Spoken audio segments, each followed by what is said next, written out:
Amen. Saint-Esprit, merci pour la grâce que tu nous fais cet après-midi. Nous sommes là pour entendre les oracles du Seigneur. Nous te prions, Esprit de Dieu, au nom du Seigneur Jésus-Christ, de nous accorder une clarté assez profondément spirituelle pour changer nos habitudes, pour changer nos façons. Autrefois, nous n'avions rien compris et nous avons fait des choses contraires aux principes. Aujourd'hui, tu nous conduis vers l'excellence. Saint-Esprit, inonde nos cœurs, inonde notre être, ouvre notre intelligence, discipline-nous cet après-midi et permets qu'avec toi, nous fassions des exploits. La Bible dit, avec Dieu, nous ferons des exploits. Nous te remercions pour ta présence, pour le contrôle que tu prends, pour la direction que tu donnes, de telle sorte que tout ce qui va être dit soit inspiré de toi, Esprit du Dieu vivant. Inonde ce lieu de ta présence et de ta gloire. Sois là avec nous. N'envoie pas seulement ta présence sans ta personne. Sois là avec ta personne pour que ta présence soit ressentie dans les moindres détails. Au nom du Seigneur Jésus-Christ. Amen. Que Dieu nous bénisse. Alors, vous vous êtes souvenu qu'on a commencé à parler du Saint-Esprit. Nous enlevons le message de la Pâque. On a fait Saint-Esprit acte 1 et le sujet était les principes. Aujourd'hui, nous sommes dans le Saint-Esprit acte 2 et nous allons parler des grands exploits. Waouh! La Bible ne dit-elle pas qu'avec Dieu nous ferons des exploits? Donc aujourd'hui, nous parlerons des grands exploits. Donc Saint-Esprit acte 2, les grands exploits. Waouh! Avec Dieu, nous ferons des exploits. Mais comment on fait ces exploits-là? Amen. Et dans la semaine, j'ai eu une très bonne discussion avec le Seigneur. Oui, dans la semaine, on a beaucoup parlé. Ça m'a fait du bien. Waouh! J'ai parlé avec le Seigneur et je voulais ensuite m'entretenir avec nous sur les grands exploits du Seigneur. Et vous voyez, quand Dieu donne des sujets comme ça, c'est que Dieu veut changer ta vie. C'est-à-dire, il y a autre chose que Dieu veut faire. Alors, je voudrais que vous soyez prêts cet après-midi pour comprendre, parce que à partir de cet après-midi, il y a un dépassement de tes limites que Dieu va commencer à opérer. Je parle de dépassement de tes limites. Vous voyez? Ça veut dire quoi? Tu es un chrétien, tu es une chrétienne, tu as la foi, tu lis la Bible, mais à un certain niveau, tu es bloqué. Ou alors tu pries, ou bien tu entends la voix de Dieu, ou bien Dieu opère sa puissance à travers ta vie, à un certain niveau, tu es bloqué. Vous comprenez? Et là, aujourd'hui, je parle du dépassement de tes limites. Amen. Et c'est pour ça que le titre est fort, les grands exploits du Saint-Esprit. Donc, on est dans l'acte 2, les grands exploits. Amen. Alors, on va aller dans les Écritures. On va voir Daniel dans la fosse au lion. Nous allons voir ce que ça donne. On va d'abord voir ce qu'il a fait, ce qu'il a commis comme mal, et pourquoi on le jette dans la fosse au lion. Et ensuite, nous allons voir...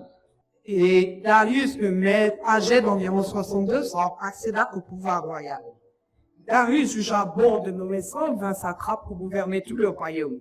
Il plaça au-dessus de 3 ministres auxquels ces satrapes devaient rendre compte pour que les intérêts du roi soient préservés. Daniel était l'un de ces 3. Or, il se montrait plus capable que les 2 autres ministres de tous les satrapes, parce qu'il avait en lui un esprit extraordinaire. Il avait en lui quoi? Un esprit extraordinaire. On est dans la version Bible du Sémère. Oui. Et dans la version Louis II, il y avait en lui un esprit supérieur. Et la version Sémère dit un esprit extraordinaire. D'accord? Continue. C'est pourquoi le roi songeait à le mettre à la tête de tout le royaume. Alors, les autres ministres et les satrapes se mirent à chercher un motif d'accusation contre lui, Oui. dans sa manière d'administrer les affaires de l'Empire, mais il ne put découvrir aucun motif d'accusation, Oui. ni aucune faute, car il était fidèle, de sorte qu'on ne pouvait trouver en lui ni négligence, ni faute. Ces hommes-là conclurent donc, nous ne trouverons aucun motif d'accusation contre ce Daniel, à moins que ce soit en relation avec la loi de son Dieu. Oui. Alors, ces ministres et ces satrapes se précipitèrent chez le roi et lui parlèrent ainsi. Que le roi lui fit éternellement. Tous les ministres se voyaient, les prêcheurs et les satrapes, les conseillers et les gouverneurs réunis en conseil, ont décidé qu'il fallait publier un édit royal pour mettre en vigueur une interdiction stricte. Selon cet édit, Quiconque, pendant les 30 jours qui suivent, adressera une prière à quelque Dieu ou quelque homme que ce soit, Oui. si ce n'est à toi, Majesté, sera jeté dans la fosse au lion. Wow. Maintenant, Majesté, établis cette interdiction et signe le décret afin qu'il soit irrévocable, conformément à la loi des Mèdes et des Perses qui est immuable. Là-dessus, le roi Darius cita le décret portant l'interdiction. Verset 11. Quand Daniel apprit que ce décret avait été signé, il entra dans sa maison. Les fenêtres de sa chambre haute étaient ouvertes en direction de Jérusalem. 3 fois par jour, il se mettait à genoux pour prier et louer son Dieu. Il continua à le faire comme auparavant. Alors ces hommes firent irruption chez lui et le surprirent en train d'invoquer et d'implorer son Dieu. Aussitôt, ils se rendirent chez le roi pour lui parler de l'interdiction royale. N'as-tu pas signé un décret d'interdiction, dirent-ils, stipulant que quiconque adressera dans les 30 jours une prière à quelque Dieu ou homme que ce soit, si ce n'est à toi, Majesté, serait jeté dans la fosse au lion? Le roi répondit, il en est bien ainsi, conformément à la loi des Mèdes et des Perses qui est immuable. Eh bien, reprirent-ils devant le roi, Daniel, l'un des déportés de Juda ne fait aucun cas de toi, Oui. Majesté, car il n'a pas respecté l'interdiction que tu as signée. 3 fois par jour, il fait sa prière. Lorsque le roi entendit ces paroles, il fut vivement pété et il décida de délivrer Daniel. Jusqu'au coucher du soleil, il chercha à le sauver. Mais ces hommes se rendirent ensemble chez le roi et lui dirent, sache, Majesté, que la loi des Mèdes et des Perses veut que toute interdiction et tout décret promulgué par le roi soit irrévocable. Alors le roi ordonna d'emmener Daniel et de le jeter dans la fosse au lion. Très bien. Il s'adressa à Daniel et lui dit, puisse ton Dieu que tu sers avec tant de persévérance te délivrer lui-même. Attends, marque une pause là. Est-ce que vous avez compris ce que le roi dit à Daniel? Il dit, je voudrais bien te sauver. Je voudrais bien faire quelque chose, mais comme là, nous sommes en face d'un décret royal, hélas, je ne peux rien. Mais comme on a interdit de prier Dieu, et que tu as eu tellement confiance en ce Dieu-là, que tu as continué à le prier pour braver l'interdit, donc puisse ton Dieu que tu sers te sauver des lions dans cette fosse. C'est important, hein? Dis avec moi, puisse mon Dieu Puisse mon Dieu me sauver me sauver de toute épreuve, de toute épreuve, de toute situation de toute situation spirituelle, spirituelle, financière, financière, économique, économique, sociale. sociale. Puisse mon Dieu Puisse mon Dieu me sauver me sauver de toute épreuve, de toute difficulté, de toute difficulté, face à la maladie, face à la mort, face à toutes sortes d'attaques. face à toutes Au sortes nom d'attaques. du Seigneur Au Jésus-Christ. nom du Seigneur Jésus. Donne-moi 3 bons amen. Amen, amen, amen. Continue. On apporta une grosse bière et qu'on a mis devant l'entrée de la fosse.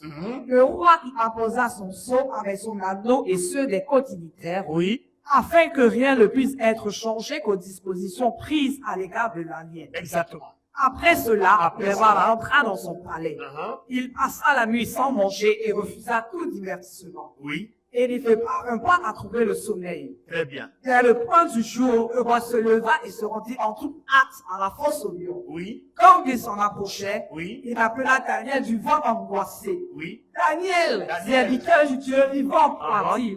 Ton Dieu que tu sers avec tant de persévérance, a-t-il pu te délivrer des lions? Alors Daniel répondit au roi, ô majesté, vive éternellement. Mon Dieu n'a envoyé son ange qu'à fermer la gueule des lions, de sorte qu'ils ne m'ont fait aucun mal, parce que j'ai été reconnu innocent devant lui, Oui. tout comme je n'ai pas commis de faute envers toi, majesté. Amen. Alors, nous voulons analyser ce passage-là. Merci de vous asseoir. Waouh. Les grands exploits. Saint-Esprit, acte 2, c'est notre titre.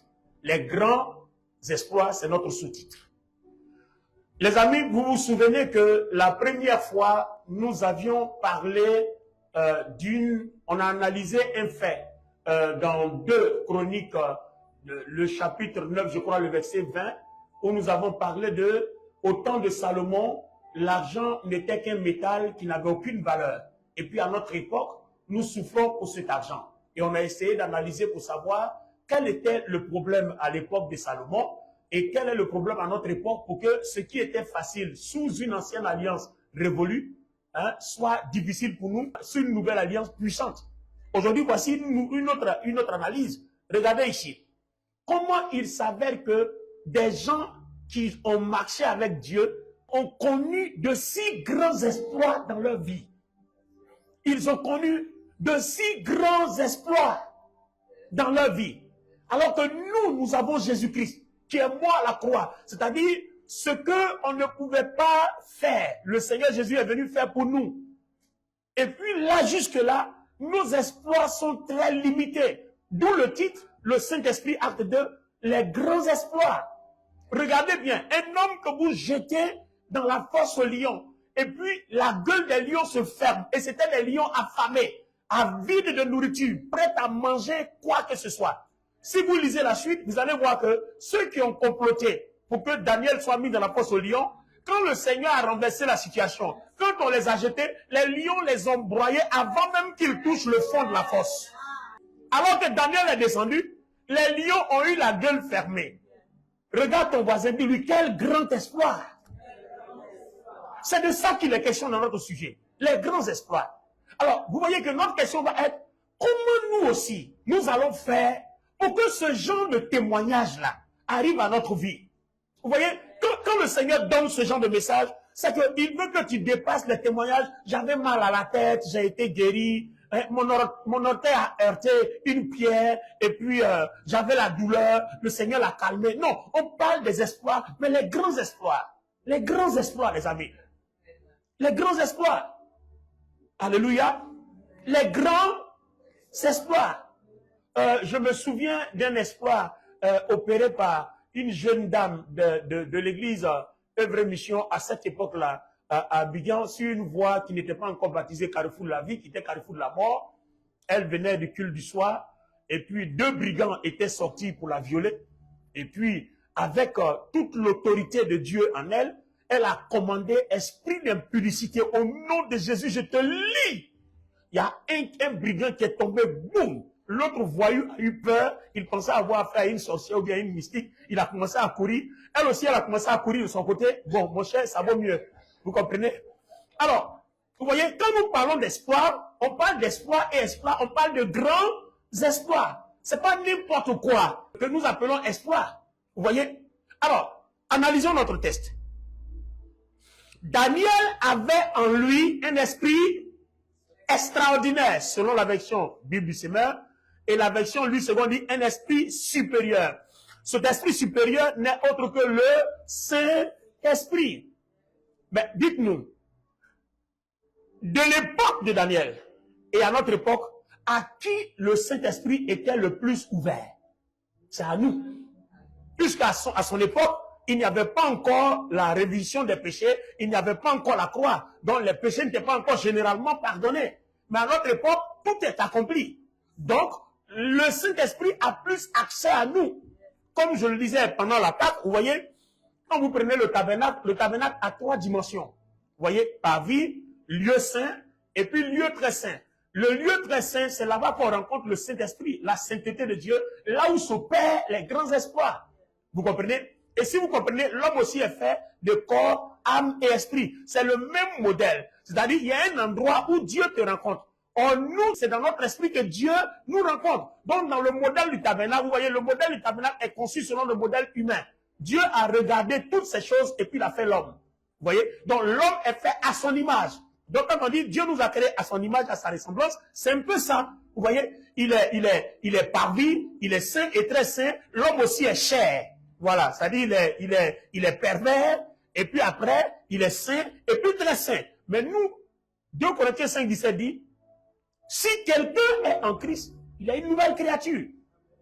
Alors, Éphésiens 1 va nous dire au verset 13 là-bas que quand nous avons accepté le Seigneur, le Saint-Esprit a scellé notre esprit. C'est-à-dire, quand le Seigneur Jésus-Christ a dit tout est accompli, que le voile est déchiré, on a eu accès au lieu saint, au point que quand on donne notre vie à Jésus, qu'on passe par les eaux du baptême, le Saint-Esprit a accès à notre esprit, il scelle notre esprit. Donc vous voyez que selon le modèle du tabernacle, sous la grâce, nous avons un lieu saint en nous. Le tabernacle, qui était le modèle de Dieu à l'époque, qui était une tente, quelque chose de construit, mais par les mains d'hommes. Maintenant, ce n'est plus ce modèle-là. Dieu habite en nous par le Saint-Esprit. Dieu, le Christ, habite en nous par le Saint-Esprit. Donc, si vous avez remarqué, nous avons dans notre personnalité tripartite, c'est-à-dire corps, âme, esprit, nous avons un endroit qui est très saint, qui est réservé pour Dieu, c'est notre esprit, qui est scellé par l'Esprit de Dieu, mais il reste notre âme et il reste notre corps. Alléluia. Alors, ma question, comment les gens comme Daniel peuvent être jetés dans une fosse au lion? Vous avez déjà vu la taille d'un lion? Généralement, ce que vous voyez dans les films, là, souvent, ça ment. Hein? Allez-y, vous promenez un peu souvent dans un zoo. Un lion, il y a des lions qui ont ma taille. Il y a des lions qui ont ma taille. Donc, un lion, ça fait peur. C'est pas, je veux dire, c'est pas le chien. Hein? Voilà. Hein? Un lion, c'est pas l'hyène. C'est un lion. Un lion est un lion. Amen. Donne-moi ton amen bien. Amen. Et les amis, un lion comme ça, de cette taille, il y en avait plusieurs dans la fosse. Alors, imaginez-vous que ces gens-là n'ont pas mangé pendant des jours. Alors, s'ils ont pu broyer les persécuteurs de Daniel avant même qu'ils atterrissent dans la fosse, imaginez-vous que Daniel, lui, il atterrit dans la fosse. Et puis les lions ont la gueule fermée. Pourquoi? L'Esprit de Dieu dans Daniel ferme la gueule des lions. C'est comme si toi, tu es en face d'une situation, tu es confronté à un problème, et puis le Saint-Esprit, pendant que tu as arrêté la cantine, il s'occupe de tes ennemis. Il les terrasse correctement. En fait, c'est de ça qu'on parle. Quand on parle de grands espoirs, c'est de là qu'on va arriver. C'est-à-dire, quelle est ta communion avec Dieu pour que ce genre de situation miraculeuse-là arrive à ta vie tous les jours? Ce n'est pas une affaire de j'attends la Pâque, j'attends la Pentecôte. Non, ça doit être quotidien, en fait. Ça doit être quotidien. Alors, je veux bien expliquer ce qui est arrivé à Daniel. Et si vous fouillez dans la Bible, il y a des grands exploits comme ça. Il y a Daniel, mais il y a aussi ses compagnons qui ont eu un événement merveilleux. Il était question qu'ils se prosternent devant la statue que Nebuchadnezzar a érigée au son des instruments, mais ils ne l'ont pas fait. Shadrach, Meshach et Abed-Nego ont été jetés dans la fournaise ardente. Et si vous vous souvenez bien, il y a une quatrième personne qui s'est invitée dans cette fournaise ardente, là, dans ce feu-là, et qui a annulé l'action du feu. Une quatrième personne.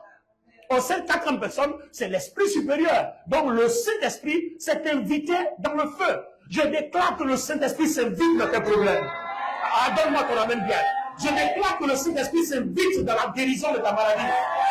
Je déclare que le Saint-Esprit t'invite dans le combat spirituel que tu as. Alors, donc les amis, comment on va faire? Comment on va faire pour que le Saint-Esprit s'invite lui-même? Vous voyez, je vous ai dit, j'ai parlé avec le Seigneur cette semaine, et ça, c'est une clé. Fais comme ça, une clé. Sonne bien, une clé. C'est une clé. Alléluia. C'est une clé. Et c'est là que va se trouver le combat de la vie chrétienne. Et ce combat-là, tout le monde a fait naufrage. Mais aujourd'hui, si quelqu'un est prêt à payer le prix, sa vie va changer. Amen. Je vais prendre 3 personnes. Donnez-moi 3 personnes. J'ai besoin d'un homme et puis 2 femmes. On va pas prendre tous les hommes quand même. Un homme et puis 2 femmes. Hein? Voilà, Justine, toujours fidèle. Voilà. Alors, donc, mets-toi là. J'ai besoin d'une 3e personne. Voilà. Alors, les amis, regardez. Je vais expliquer. Suivez attentivement, s'il vous plaît, parce que vous avez besoin de ce message. Vous n'avez pas le choix. Si vous ne saisissez pas ce message, vous allez toujours rester dans vos limites. Nous aussi, on a été pasteurs, ça fait des années. Ma génération de pasteurs, c'est les années 90. C'est-à-dire, si on n'a rien fait, on a au moins 35 ans d'années de ministère. Et on a été tous ordonnés 5 à 6 ans après, en 95. On a cherché Dieu, on a marché avec Dieu. Il y a eu des miracles, hein? Mais les miracles viennent par moment, ça vient par moment, et on commence à chercher Dieu jusqu'à ce qu'à un moment donné, Dieu commence à nous montrer les clés. Vous voyez? Parce qu'il y a des choses, vous voyez, je parlais avec un jeune homme. Et puis, ce jeune homme-là parlait des erreurs des pères. Et puis, je lui ai dit, attention, fais attention. Les pères ont commis des erreurs pour que vous n'en commettiez pas. Parce qu'il faut quelqu'un pour en commettre, pour qu'on te dise, toi, cette voie-là, nous on a emprunté, c'est pas bon. sors de là. Cette voie-là, nous on a emprunté, c'est bon, utilise-la. Mais s'il n'y a personne, tu vas les emprunter par toi-même. Or, combien d'années vas-tu perdre? Or, quand quelqu'un a perdu 35 ans de ministère qui n'a rien vu de bon, et qu'il te dit aujourd'hui, pour voir des choses de bon, passe ici, toi qui viens de commencer, en un an, tu peux faire plus d'espoir que 35 ans, parce que les expériences de 35 ans t'ont aidé à emprunter le bon chemin. Vous voyez? Donc, il ne faut pas te moquer des erreurs des anciens, de leurs faiblesses, de leurs défauts, parce que ces erreurs-là te permettent, toi, de rattraper 100 ans en un an. Ce qu'eux, ils ont eu en 100 ans, toi, tu l'auras en un an, parce que tu vas suivre leurs conseils. Vous voyez? Alors, suivez bien la démonstration que je vais faire. Je suppose que le serviteur Jean-Camille, il a une âme, c'est lui-même. L'âme, c'est lui-même, parce que l'âme, c'est la volonté. Donc, quand on parle de l'âme, généralement, il associe au cœur. Donc, l'âme, c'est la volonté. Donc, voilà, Jean-Camille, sa personnalité, c'est son âme qui est là. Mais en même temps qu'il est là, il a un corps. Comme il doit vivre sur la terre, il a un corps.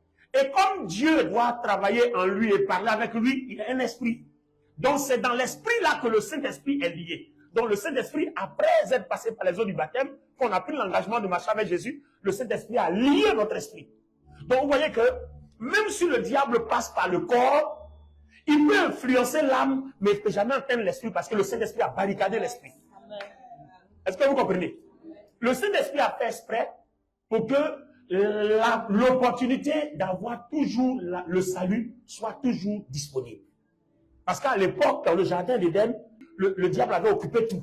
Or là, Dieu a renversé les données. Le Christ, dans sa grâce, a repositionné les choses. Donc du coup, même si tu pêches, et que demain, tu reconnais que Jésus-Christ est ton Seigneur, que tu reviens, tu as toujours l'opportunité d'aller au paradis.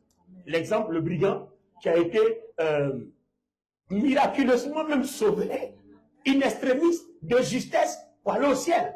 Donc, le Seigneur a fait ça pour que notre salut soit garanti à n'importe quel moment. Ce qui est sûr avant de mourir, si tu as eu le temps de dire, Seigneur Jésus, je reconnais que tu es mon Seigneur. Pour ça seulement, hein, tu t'en vas. C'est ce que le brigand de la croix a fait. Hein. Il a dit à l'autre, toi, tu ne sais pas que le monsieur est juste. Mais nous, on est des pécheurs. Seigneur, souviens-toi de moi. Le Seigneur lui dit, oh, lui-même là, tu es sauvé. Donc, vous voyez que le jour de ta mort, même si tu arrives de prononcer ces paroles, Seigneur Jésus, sauve-moi, c'est fini. Il te pardonne tes péchés au même instant que tu es sauvé. Maintenant, le problème, combien de chances sur 10 as-tu de pouvoir dire sauve-moi le jour de ta mort? C'est pour ça qu'on te dit, il faut le dire maintenant. Voilà. Parce qu'on ne sait pas combien de chances sur 10 tu peux avoir pour lui dire sauve-moi. Tu es au volant de la voiture, tu t'attends pas, et puis un coup, wow, et puis c'est fini. Tu perds connaissance et tu restes dedans, c'est parti. C'est dangereux. Donc on ne sait jamais. C'est pour ça qu'il faut le faire maintenant. Regarde le visage de ton voisin, dis-lui, fais-le maintenant. Amen, amen, amen. Alors, donc, le serviteur Jean-Camille, il a un corps et il a un esprit. Donc lui-même, il est l'âme, c'est sa volonté. Donc je reprends, il a un corps, il a un esprit, et lui-même, il est l'âme. Et le Saint-Esprit est ici, dans son esprit. D'accord? Maintenant, regardez bien. Si vous avez remarqué, quand Dieu nous a sauvés, c'est notre esprit qui l'a sauvé. Donc le diable a toujours l'opportunité de manipuler le corps, la chair. D'accord? L'âme là, l'âme n'a pas de corps. L'âme a deux corps. Humain, esprit. Donc lui là, si l'influence est trop dans le corps, puisqu'elle est dans l'esprit, alors Satan va dominer sa volonté et sa volonté va commencer à faire des choix, de suivre des chemins bizarres. Est-ce que vous comprenez? Maintenant, si l'influence est beaucoup plus dans l'esprit, plus qu'elle l'est dans le corps, alors Satan a une influence ici, mais c'est le Saint-Esprit qui va dominer son âme. Donc sa volonté, de temps en temps, il fait des bêtises, mais tu vas voir qu'il aime Dieu quand même. Vous voyez? Donc c'est comme ça dans la vie. Non, je ne parle pas de toi. Je suis en train de donner un exemple de ce qui se passe. Maintenant, si ça considère être ami que Dieu te sauve. Donc quand vous prenez toute personne, tout chrétien, c'est comme ça. Hein? Vous allez voir, le jour où il y a plus d'influence du Saint-Esprit dans son esprit, vous allez voir la personne fait le bon choix. Mais quand même, il y a toujours des petites bêtises quand même, puisqu'il y a quand même une influence ici. Donc l'objectif, c'est de briser totalement l'influence qui est ici, pour que toi, tes pensées, ta mentalité, tes choix soient totalement Saint-Esprit. Donc tu comprends que ton âme maintenant s'identifie au Saint-Esprit. Donc le Saint-Esprit et toi, vous faites un, comme le Seigneur dit, mon Père et moi, nous sommes un. Je veux que vous et moi, nous soyons un. Or, le Seigneur Jésus habite en nous par le Saint-Esprit. Donc, à partir du moment où on laisse son influence nous dominer, lui et nous, on fait un. Parce que ici, à partir du moment où tu laisses l'esprit ici dominer là, vous voyez, le Saint-Esprit va maintenant rentrer dans ton corps à partir de ta volonté. Il rentre dans ton corps et maintenant ton corps va devenir le temple du Saint-Esprit, comme le dit 1 Corinthiens 3:16. Donc, du coup, le péché se tait. Les problèmes se taisent. À ce moment-là, si Dieu veut te parler, tu vas entendre la voix clairement parce que celui qui fait que tu n'entends pas la voix là, lui, il vient d'ici. Donc, si les hommes d'ici, là, de la chair, sont annulés, donc vous comprenez que quand la voix de Dieu vient, tu n'as aucun problème pour l'entendre. Est-ce que vous comprenez? Donc, toi et moi, on n'entend pas la voix de Dieu qui est dans notre esprit parce que on a laissé notre corps ici, dans le péché, dans des actions de telle sorte que le diable influence notre entendement spirituel. C'est-à-dire, même si le diable dans la chair ne peut pas atteindre l'esprit, mais il influence ta volonté. Donc, quand Dieu lui dit viens, lui il dit ici ne va pas. Est-ce que vous comprenez? Quand Dieu dit viens, le diable aussi dit ne va pas. Mais comme son influence est plus forte, ta volonté va dans le sens de ne va pas. Alors que si l'influence dans l'esprit était plus forte, ta volonté allait dans le sens de viens. Est-ce que vous comprenez? Donc voilà comment les esprits là jonglent dans notre vie tous les jours. C'est comme ça que ça se passe en fait. C'est comme ça qu'ils jouent avec notre vie tous les jours. Alors, vous allez voir que des gens comme Daniel, ils ont cultivé une relation avec le Saint-Esprit. De telle sorte que leur chair là n'existe plus. Lui-même en qui le Saint-Esprit n'habite pas. Hein. Regardez comment il a dompté sa chair pour que tout en lui soit esprit. Conclusion. Dites-moi, le Saint-Esprit, n'est-ce pas lui qui a créé le feu? C'est lui. C'est pas lui qui a créé la terre. Donc, si le Saint-Esprit est totalement en toi, si on te jette dans le feu, est-ce que le feu va te brûler? Non, ça ne va pas te brûler. Pourquoi? Parce qu'il est dans le feu avec toi. Le Seigneur dit, si on t'entraîne dans des forces ou bien dans... Ne t'inquiète pas, parce que je serai avec toi. En fait, c'est ce que ça veut dire. Donc, si celui qui peut maîtriser le feu est avec toi, tu peux rentrer dans le feu sans que le feu te brûle. À moins qu'il ait décidé que tu sois un martyr pour mourir de la sorte. Ça, c'est un autre problème. D'accord? S'il a décidé que tu meurs par accident de circulation, par accident d'avion, ou bien quand on te poignarde, ça, c'est un autre problème. Mais si Dieu n'a pas décidé ainsi, vous allez voir toute personne qui va se lever pour t'attaquer, c'est comme si celui qui t'attaque s'attaque au Saint-Esprit. Alors la Bible dit quoi? Ils te feront la guerre, mais ils ne te vaincront pas. Est-ce que vous comprenez? Alors, on va voir comment, on va analyser un peu comment Daniel, à la cour royale de Nebuchadnezzar, a dompté sa chair. Amen. Écoutons un peu comment il a dompté sa chair. Et nous allons montrer ici, dans le Nouveau Testament, comment on dompte notre chair pour que des choses qui sont arrivées à Daniel à l'époque là commencent aussi à nous arriver pour qu'on commence à les expérimenter. Oh, pourquoi quelqu'un ne me donne pas un bon amen? Pourquoi quelqu'un ne me donne pas un bon amen? Allons-y, Daniel. Daniel chapitre 1. Daniel chapitre 1. La troisième année du règne de Joachim. La troisième année du règne de Joachim, roi de Juda. Nabuchodonosor, roi de Babylone. Nebuchadnezzar, roi de Babylone, oui. Le Seigneur lui donna la victoire sur Joachim et lui livra une partie des objets du temple. Oui.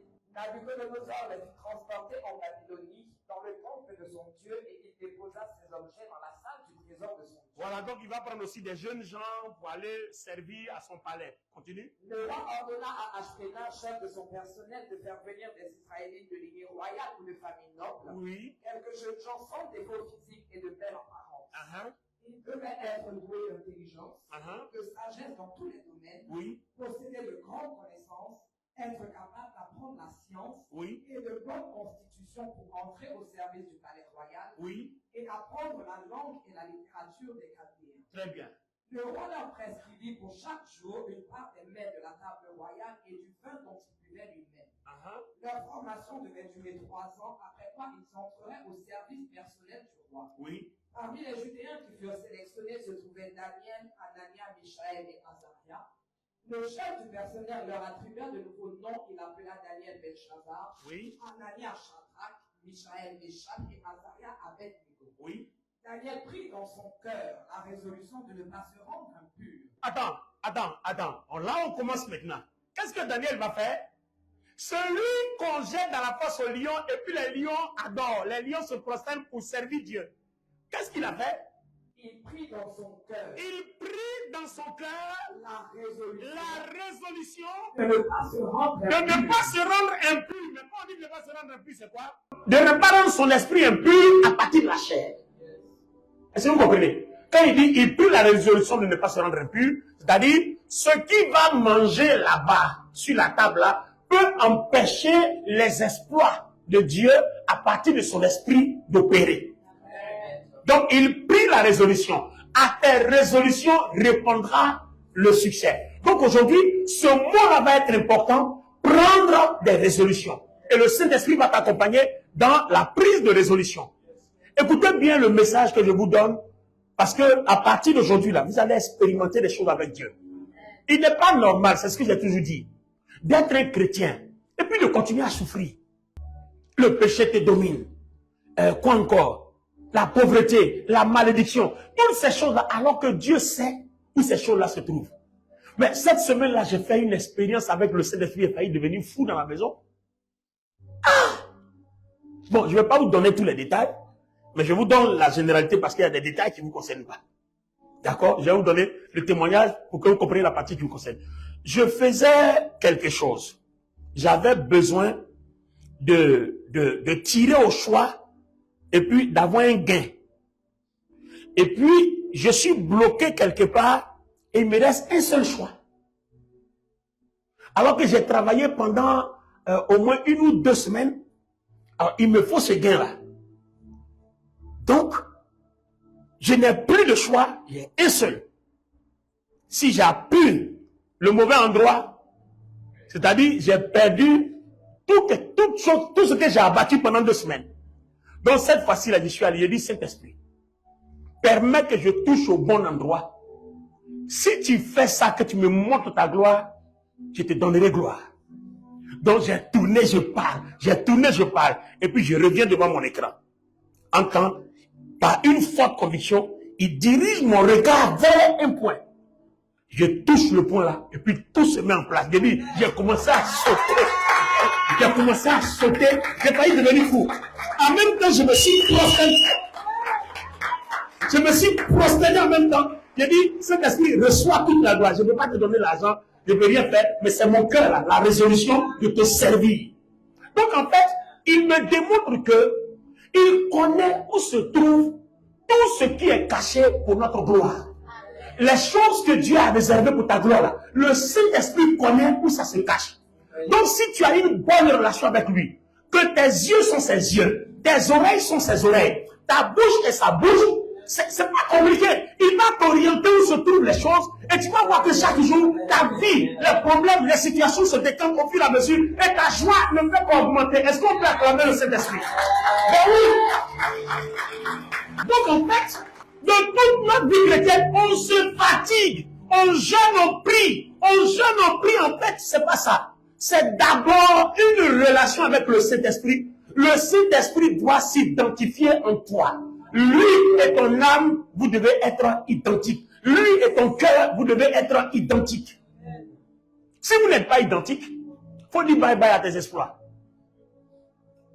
Parce que si lui et toi, lui et ton âme, ta volonté, vous faites un, tu comprends que là où tu es, c'est lui qui t'envoie. Donc du coup, il ne va pas permettre que le danger te détruise. Autrement dit, il démontre qu'il n'est pas puissant. Voilà tout le problème. Ah oui, vous comprenez maintenant?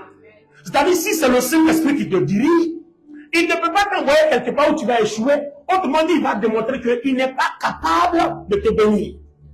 Alors que, qu'est-ce que le Seigneur dit dans Jean 16? Il dit, le Saint-Esprit ne parlera pas de lui-même, il prendra ce qui est de moi, il vous l'annoncera. Or, nous savons que le Seigneur Jésus a déjà tout vaincu. Donc, ce n'est même plus le moment où le Saint-Esprit va calculer des échecs dans notre vie. C'est pas possible. Donc, si on est avec le Saint-Esprit, il ne calculera que du succès. Il ne calculera que de la gloire dans notre vie. Que de la gloire. Parce que le Seigneur Jésus n'a pas échoué face à la croix. Il n'a pas échoué face au tombeau. Donc, après la Pâque, il va falloir que nos témoignages changent Est-ce que quelqu'un comprend? Alors, on va finir avec cela, et puis après, on va arriver à notre Nouveau Testament pour montrer un peu comment il faut faire. Alors, il prit la résolution de ne pas se rendre impur. Alors, toi et moi, pour ne pas se rendre impur, tout à l'heure, on va montrer comment on peut ne pas se rendre impur et comment il faut se rendre pur. Continue. Il supplia le chef du personnel de ne pas l'obliger à se rendre impur. Et Dieu lui accorda la faveur. Dieu lui accorde la faveur, oui. Et Dieu lui accorda la faveur. Et lui trouvait en lui quelqu'un de bon prince. Mais celui-ci dit à Daniel, je crains mon Seigneur le roi, d'après ce que vous devez manger et boire.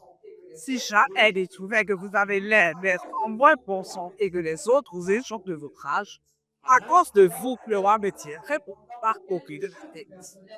Alors, il n'est pas là en l'intendant auquel le chef du personnel avait conquis la responsabilité de prendre soin de lui ainsi que de Anaïa, de Michaël et Nazaria.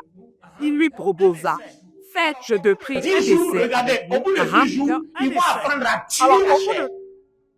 Pour que Satan ne s'exprime plus à travers la chair. Donc c'est pour ça qu'on va jeûner. Or, nous, quand on va jeûner parce qu'on veut que Dieu nous donne du travail. Lui, il est allé jeûner pour que Satan ne s'exprime plus dans sa chair.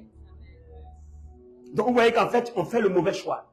Nous, on s'en va jeûner quand on veut que Dieu nous réponde. Mais non, on va jeûner pour que le diable ne s'exprime plus. Si le diable ne s'exprime plus, Dieu va te répondre. Vous comprenez pourquoi on s'en va jeûner et puis nos problèmes ne se règlent jamais. Parce qu'en fait, on procède de la mauvaise façon. Vous voyez?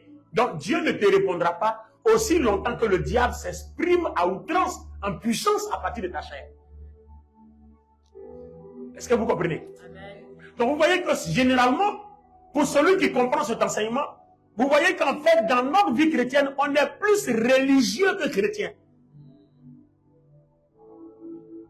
On est plus religieux que chrétien. Et c'est pour ça que ça ne marche pas pour nous. Ou bien ça marche, on a des limites. Dieu, dans sa magnanimité, dans sa bonté, il voit, il dit, mon enfant là, ma fille, mon fils là, trop super, donne-lui un peu. Et puis on lui donne un peu. Mais sinon, ce n'est pas une affaire de donne-lui un peu. Parce que vous voyez, souvent tu pries jusqu'à pour ne pas que ta foi se casse ou bien tu te décourages. Dieu te donne un peu. Alors que normalement, c'est pas un peu. Ça doit être versé. Ça doit déborder. Parce que le Seigneur Jésus-Christ, dans Jean 8, il nous promet l'abondance. Ce qu'il nous a promis dans Jean 8, c'est l'abondance. C'est ce que j'ai lu dans la Bible. Donc, dans notre vie chrétienne, ça doit être une expérience d'abondance chaque jour. Donc, si cette mentalité, cette pensée-là ne te révolte pas, c'est que tu es encore en retard. C'est que tu es encore rétrograde. Alors, au bout de 10 jours, quand ils ont dompté leur chair, qu'est-ce qui va se passer? On va déposer les jeunes gens qui ont cultivé leur chair, à travers laquelle le diable s'exprime, et ceux qui ont cultivé leur esprit. Maintenant, on va voir la différence. On va voir que le groupe de Daniel, là, leur esprit, leur visage brille. Ils sont plus intelligents, ils sont plus puissants, et le Saint-Esprit s'exprime plus en eux que ceux qui étaient à la table, qui se gavaient. Ah bon, lis-nous la partie, et puis on va arriver chez nous dans le Nouveau Testament. Et au bout de ces 10 jours, Oui. il était manifeste. Et au bout de ces 10 jours, oui, il était manifeste qu'ils avaient de meilleures nuits et qu'ils étaient en meilleure forme physique. Ils étaient de meilleure nuit et en meilleure forme physique. Que tous les jeunes gens qui mangeaient les mets du roi. Mais alors, l'intendant mit de côté les mecs et le vin qui leur étaient destinés et leur fit servir seulement des légumes. Sur accorda à ces 4 jeunes gens. Dans ces 4 jeunes gens, le savoir et la compréhension. Toute la Amen. littérature. Alors, on est en train de comprendre que Amen. quand nous cultivons notre esprit à gérer notre volonté, il y a des gloires spirituelles qui se manifestent, qui opèrent dans notre vie. Par exemple, chez eux, c'était quoi? Le savoir, la connaissance, la compréhension. Daniel était capable de discerner tous les rêves, d'expliquer même les énigmes, des choses les plus difficiles. Vous comprenez? Alors, les amis, qu'en est-il de nos jours? Alors, prends Galates le chapitre 5. Maintenant, on arrive de nos jours dans la vie chrétienne. Pour nous, là, à notre époque, là, dans le Nouveau Testament, sous la grâce, Ça se passe comment? Pose la question à ton ami. Ça se passe comment? Alors, va dans Galates chapitre 5, commence à lire à partir du verset 19. Tout le monde voit bien ce qui procède de l'homme. Tout le monde voit bien ce qui procède de l'ordre privé, oui, l'immoralité, les pratiques dégradantes et la débauche, l'adoration des idoles et la magie, les haines, les querelles, la jalousie, les accès de colère, les rivalités, les dissensions, les divisions, l'envie, l'ivrognerie, les orgies et pas autre chose de ce genre. Je ne puis que répéter ce que j'ai déjà déclaré par ce sujet.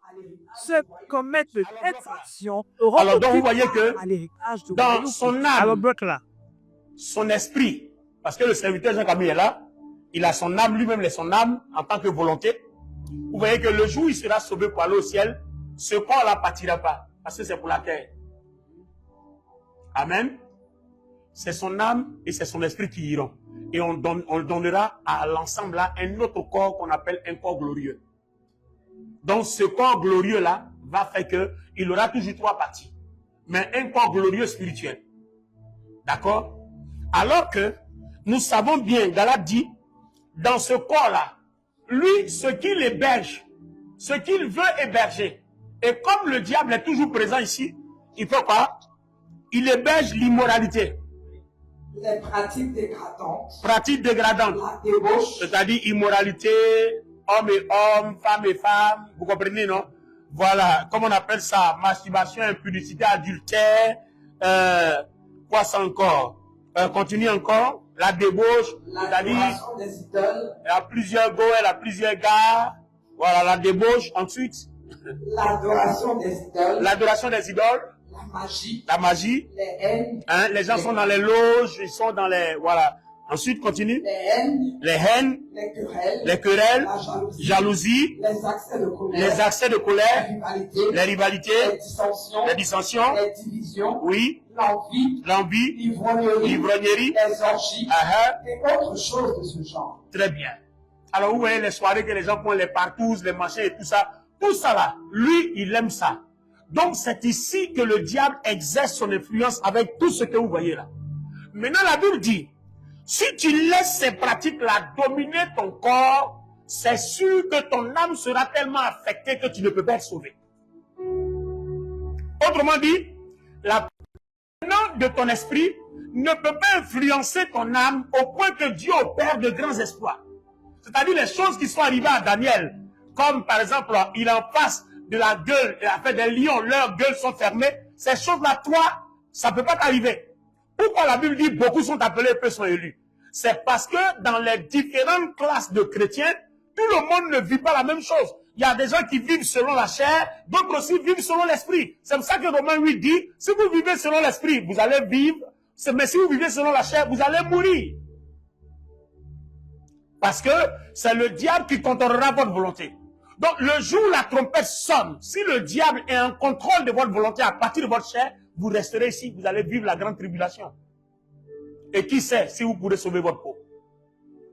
Maintenant, si le diable contrôle votre chair, ces genres de miracles et de prodiges, vous allez faire 50 ans de ministère ou 50 ans de vie chrétienne, ces genres de choses-là, vous n'allez pas les expérimenter parce que c'est des dimensions. Les Daniel là ont pris une résolution. Ça veut dire que tu dois prendre une résolution à partir d'aujourd'hui que je ne veux plus de ça, mais je veux plus de la chair, je veux de l'esprit. Et quand tu prends la résolution, le Saint-Esprit se lève pour t'accompagner dans ta résolution. Amen ou amen pas? Amen. Alors, maintenant, voyons maintenant, qu'est-ce qui se passe dans notre esprit? On a vu ce qui se passe dans la chair. Donc, vous voyez que l'âme, elle est là, hein? Chacun veut influencer l'âme. La chair veut influencer l'âme. Avec ses impudicités, avec ses choses et tout ça. Il veut influencer l'âme. Il veut influencer donc ta volonté. Il veut influencer, occuper tout ton cœur. L'esprit aussi, on va lire pour lui, il veut influencer ton cœur. Il veut influencer ton âme. Donc vous voyez que, soit tu prends la décision, la résolution de marcher avec celui-là, et les choses qui arrivent à Daniel peuvent arriver. Vous voyez? Shadrach, Meshach, Abednego dans la fournaise ardente. Ces choses-là peuvent arriver. Ou bien tu prends la résolution de marcher avec la chair Et ces choses-là, non seulement tu ne les verras pas, mais c'est sûr que tu auras passé des années à l'église. Le jour où tu meurs, tu vas où? En enfer. D'accord? Alors, lis-nous la suite maintenant. On dit bien mais. Verset 22. Mais le fruit de l'esprit, l'amour, Mais, fruit de l'esprit, suis l'amour, la joie, la paix, la patience, l'amabilité, la beauté, la fidélité, la douceur, la maîtrise de soi. La joie de connaître ne connaît certes pas de telles choses. Or, ceux qui appartiennent à Jésus-Christ ont crucifié l'homme, il fait à on va lui-même regarder le verset avec ses parfait. passions et ses Alors, les désirs. amis, regardez bien. On dit bien, mais le fruit de l'esprit, c'est l'amour.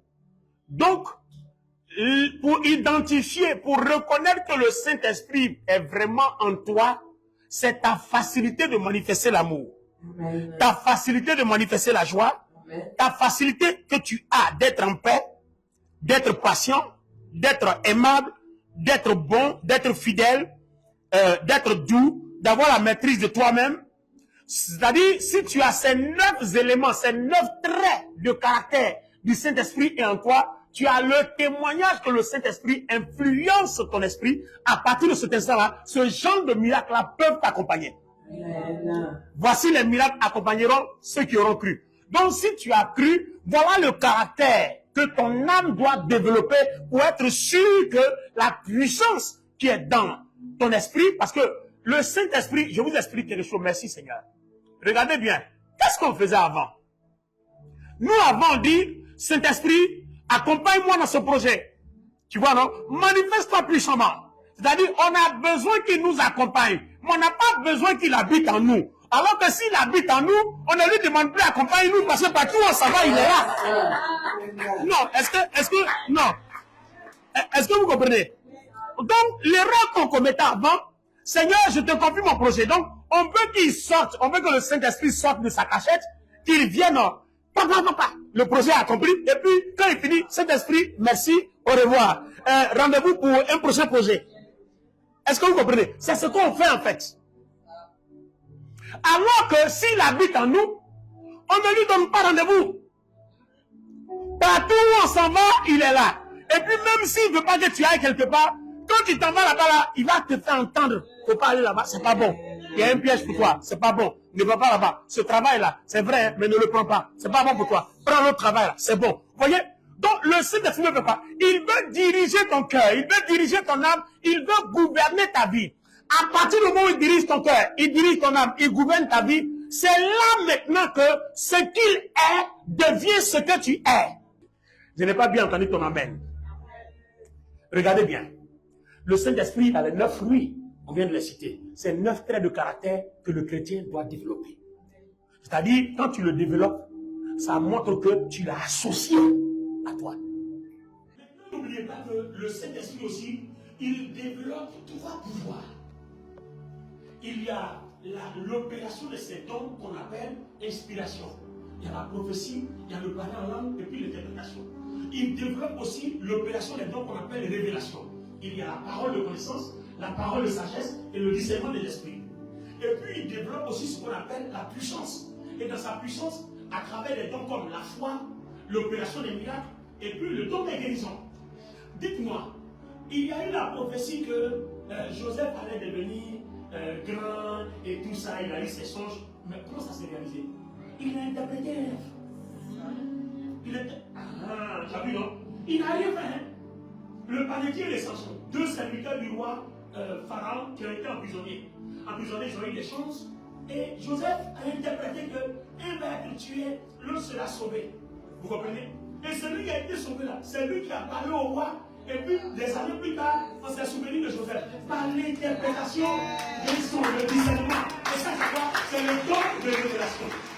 Donc, la destinée de Joseph va s'accomplir à travers le don de révélation. Et le don de révélation, c'est quoi? Le discernement. Vous voyez, c'est par le discernement qu'on interprète les songes. Vous voyez? Mais il avait un discernement poussé. C'est pas comme nous, notre discernement là, il y a un peu de chair dedans, il y a un peu d'esprit dedans, et puis on voit un poulet bleu, blanc, rouge, souvent c'est orange, blanc, vert. Non, non, non. Lui, quand il voit c'est blanc, c'est blanc, c'est noir, c'est noir. Voilà, c'est pour nous là. Quand tu vois, on dirait, voilà, c'est les prophètes de nos jours là. Je vois comme si, on dirait qu'il y a des choses ici. Je vois comme là. Voilà, ça c'est nous là, c'est nous qui faisons ça. Vous comprenez? Mais sinon, quand le Saint-Esprit a tout occupé, quand ses fruits sont en toi, quand ses dons d'inspiration, ses dons de révélation, ses dons de puissance sont en toi, il faut que tu comprennes que le Saint-Esprit ne vient pas seul. Quand il vient en toi, il ne vient pas seul. Il vient avec son fruit. Il vient avec tous les 3 catégories de dons: inspiration, révélation et puissance. Donc tu n'as pas besoin de dire, Saint-Esprit accompagne-moi. Ta prière va être, Saint-Esprit, j'envisage aller à tel endroit, est-ce que tu es d'accord? Parce que tu es en moi. Et je ne peux pas t'entraîner où tu n'as pas envie d'y aller. Non, est-ce que vous comprenez? C'est toi qui connais où se cache toute la gloire que Christ a réservée pour ma vie. Donc je ne peux pas aller n'importe où au risque que mon témoignage ternisse l'image de Christ pour qu'on dise que Jésus ne bénit pas. Donc Saint-Esprit, je vais aller à tel endroit. Est-ce que tu m'autorises à y aller? C'est comme un peu, je vous révèle un peu un des secrets, une de mes façons de marcher avec le Saint-Esprit. Toutes les fois que je dois voyager, quand je prie, il me montre toujours dans le pays où je dois aller. Tant que je ne vois pas ça, je ne voyage pas. Je vais prier pour mon voyage. Tant que je ne me vois pas dans le pays, je ne bouge pas. C'est que le Saint-Esprit n'est pas encore d'accord. Le jour où je prie que je me vois dans le pays là-bas, c'est qu'il a donné son accord. Ce jour-là, je prends mes valises et puis en même temps, le lendemain, ou peu importe le temps, j'ai fait mon voyage. Mais sinon, je l'avais dit non, on t'invite ici à prêcher à cet endroit, fais ceci, fais cela. Tant que je ne me suis pas vu là-bas, je ne viens pas. Je vais te dire, laisse-moi prier. Je peux prier jusqu'au dernier moment. Tant que je ne me suis pas vu dans le pays, je ne voyage pas. Même si j'ai une église là-bas, je ne voyage pas. Parce que je veux que le Saint-Esprit vienne avec moi. Parce que si tu ne l'associes pas, mais tu ne l'aimes pas toi-même là, lui, c'est pas compliqué, hein? Il va quitter ta volonté et puis il va se réfugier dans ton esprit. Or, une fois qu'il quitte ta volonté, qu'il ne contrôle plus ta volonté, il se réfugie dans ton esprit, tes problèmes vont commencer. Tes épreuves vont commencer. Parce que tu vas aller là où tu n'as pas envoyé, tu vas trouver des complications, des blocages, des difficultés. Et c'est là que notre vie commence à tomber en lui. Et c'est ce qu'on ne doit pas faire. Donc ce soir, cet après-midi, toi et moi, Justine, on a pris une résolution de permettre au Saint-Esprit de gouverner notre âme en manifestant les 9 fruits de l'Esprit. Si son caractère est là, ça veut dire que lui-même il est là. Or, lui-même il n'est pas là sans ses dons d'inspiration, sans ses dons de révélation et sans ses dons de puissance. Donc là où son caractère est, là il y a ses dons d'inspiration, là où il y a ses dons de révélation, il y a aussi l'opération, la manifestation de ses dons de puissance. Donc ces dons-là s'opèrent là où son caractère s'exprime et se manifeste. Le message il est clair. Ça veut dire qu'à partir d'aujourd'hui dans ta vie chrétienne, ton combat, c'est que ton caractère soit les 9 fruits de l'esprit. Tu es coléreuse, coléreux, orgueilleuse, orgueilleux. Tu es fier, tu es gainé, tu es quoi, peu importe. Tu dois chercher ton brisement pour dire Saint-Esprit, permets-moi de vivre ton caractère. Et si jamais il y a quelque chose qui doit t'amener à manifester notre caractère, tu dis non, moi j'ai 9 caractères. J'ai l'amour, j'ai la patience, j'ai la bonté, j'ai la tempérance, j'ai la bénignité, j'ai toutes ces choses-là. Donc ça, je ne veux pas dedans. Quand quelque chose t'excite à te précipiter après les yeux, moi c'est la patience. Si vous faites ça, les grands espoirs du Saint-Esprit vont commencer dans votre vie. Vous allez commencer à avoir des miracles. Hein? Ma fille, dans ton commerce, tu vas commencer à avoir des miracles. Les clients vont commencer à venir. Tu ne sais même pas qui les envoie. Tu ne sais même pas qui les attire. Des gens même vont t'appeler.